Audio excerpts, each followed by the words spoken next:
Yo, what's going on, guys? It's your boy. Welcome back to another episode of My Mini Movie Reviews. Today I'm going to be reviewing one of my all-time favorite movies, one of my old comfort movies. I actually haven't seen it in a really long time. It came up on my Disney Plus feed the other day, and I was like, oh my god, I'm going to review this. So today I am talking about 10 Things I Hate About You. This is a really, really good movie to watch if you're ever bored, if you're ever feeling lonely, you want a quick laugh.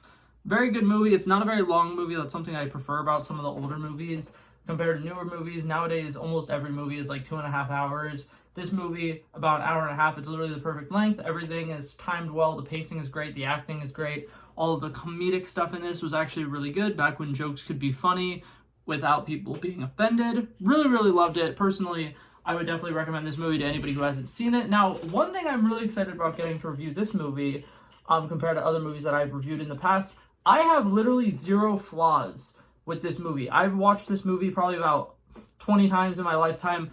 Every single time I love it. I watch it from beginning to end. I don't see a single thing that I would change about the movie. I think that the acting in it is really good. I think all the jokes hit really well. If you are making a rom-com, this is 100% what you should do with your movie. This is the movie you should base everything off of. You should look at this movie, see what they did well, try to kind of take notes off of this.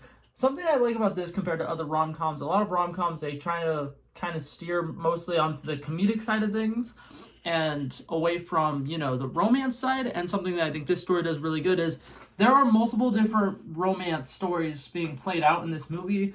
There's the one with the main characters, obviously Kat and Heath Ledger's character getting together. I can't remember his name right now, sorry. But there's that love story that's happening with the two main characters. And then the secondary characters, they also have a love story going on there. There's more of like a love triangle going on with that one. And I really love everything that they do with it.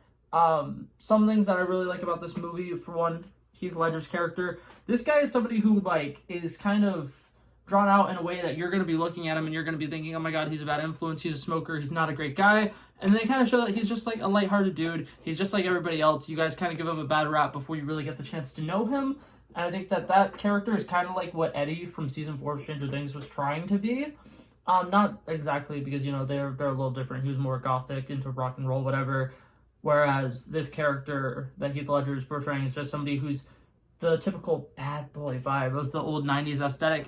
Overall, I do really love it, though. I think that they do a great job showing his character and showing that he's really a big sweetheart on the inside. Something that I do love about this movie is the high school feel. This is something that they've kind of drawn away from in movies.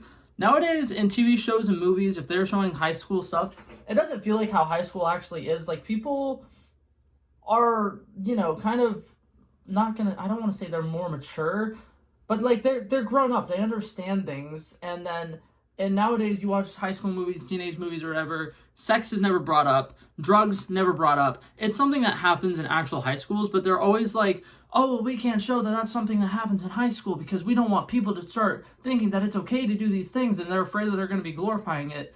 But instead what you're doing is you're just taking away the awareness. Like, people nowadays need to know that stuff happens in life, and it kind of helps them to know that, this is real world things to expect.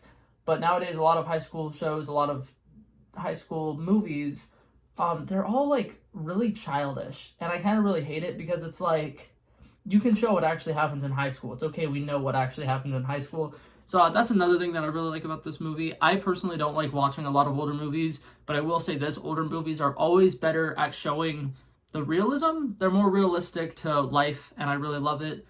Another aspect that I want to talk about with this movie, the main character, Kat, the girl in this story that we're following, great character development. You see that she's kind of a bitch. She's really different. She doesn't like how other people are. She doesn't like how everybody just kind of accepts society's, like, this is what you're supposed to be, this is who you're supposed to be, or whatever. And she doesn't like that everybody just kind of goes with it. And I really like the way that they're kind of showing why this is happening, they're kind of showing why this is happening, they're kind of showing why this is happening. And then at the very end of the story, they show exactly why she kind of is the way that she is, because back when she was younger, she was naive, like all the other females in the movie or whatever. And it shows that she went on a date with the big guy who's like, oh my god, I'm better than everybody, and I want to love everybody. And it has just a beautiful message of, sometimes doing what everybody else wants to do doesn't work for you. You go out, you chase whatever everybody else is chasing, you get it, it's not going to be satisfying because that's not what you really want. And it kind of shows her character really well, because she's grown from being, oh my god, I really want people to love me and I really want people to do this and to do that, but that's not who she is. And I think that overall her characterization is really, really flawless. A lot of scenes in this movie are really, really flawless. So I'm gonna go ahead and say this if you haven't gathered this already based off of everything I've been talking about this movie.